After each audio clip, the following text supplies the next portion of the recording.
So the pre-order leaks for FC26 have been released and it's already not looking good for FC26. The season pass is here to stay. With that being introduced mid to late game, EA have made the decision to keep it, which I did expect, to be fair. It would be very interesting to see how impactful the season pass will actually be, like in the early stages of the game, and what type of content they'd be offering in it, considering it's still early in the game. For example, will they be still releasing these 87x2s and, for example, you know, etc, etc. And here's my opinion on the season pass. Me personally, I don't think the season pass should have been introduced, and the reason being is because just yet again it decreases the value of players that should be rare.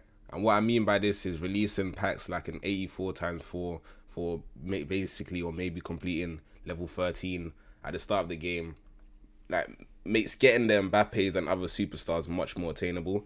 And to me, that just takes away the rarity and value of these cards, which Ultimate Team was for a long time all about. But I understand times have changed and we'll never see those days again, so we have to accept the way things are now. The season pass also does make the game more pay to win, but at the same time less pay to win. And it's weird when I say this, but let me explain.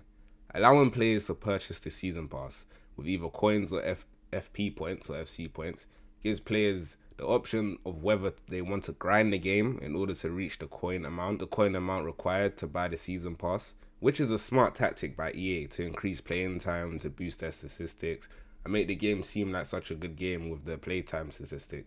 But at the same time, let's say getting 100k amount of coins at the start of FIFA, and this is just an estimate for how much I think it should be or will be at the start of the game, because I feel like they wouldn't price it at 500k straight away. But if they do, it's even crazier.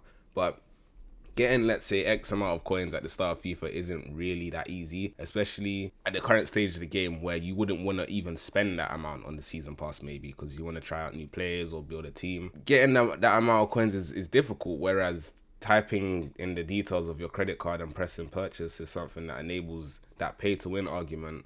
Whilst being able to stack coins, it does really seem a bit unfair for the players that are unable to just buy FC points. But who knows how they're going to structure it. This season pass, we're going to have to wait and see. The icons.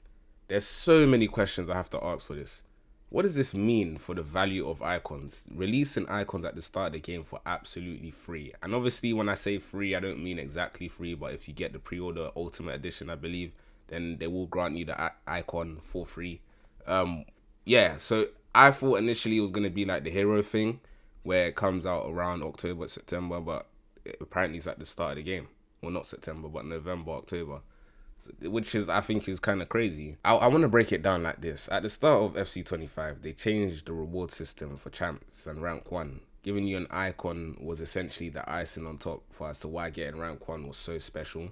But now they're just giving it away. So does that mean there's something new, bigger, better than icons? Or is that just another kick in the face of the power curve adjustment made by EA? I'm not too sure. Maybe icons are going to be different in the reward system for FUT champs. I mean, I know there's like new FUT champs now for good players and the not so great players. I don't want to say that, but like the Div 3s and the elites, they're going to be separated. I know that for sure, but does that mean the rewards are going to change, or icons still going to be in the rewards, are going to be...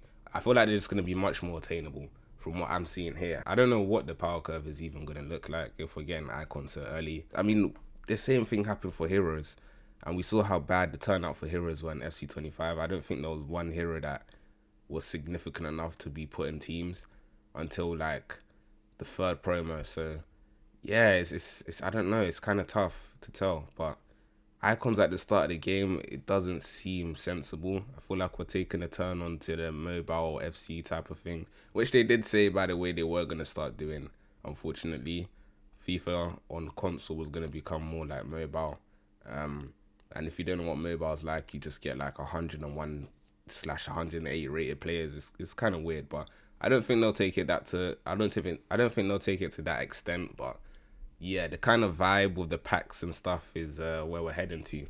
There's another thing as well where they've added the FIFA point like range where you can get up to 4.6 to 6k FIFA points. I mean, that's kind of a W, but it's only a W if inflation doesn't exist, which I think it does. So EA are going to maybe increase the price packs. So like instead of, I think the maximum is like 4k FIFA points for a pack or FC points, it's gonna probably be like 5k or something like that, something crazy. Maybe the gold rare, the 7.5k packs might increase to like 400 or 500 just because the FIFA points like that were given are gonna increase. I don't know. Maybe the price might increase as well. These are all things that we just have to find out, but I don't know. For now, it seems like a W because we do deserve more than 4.6k.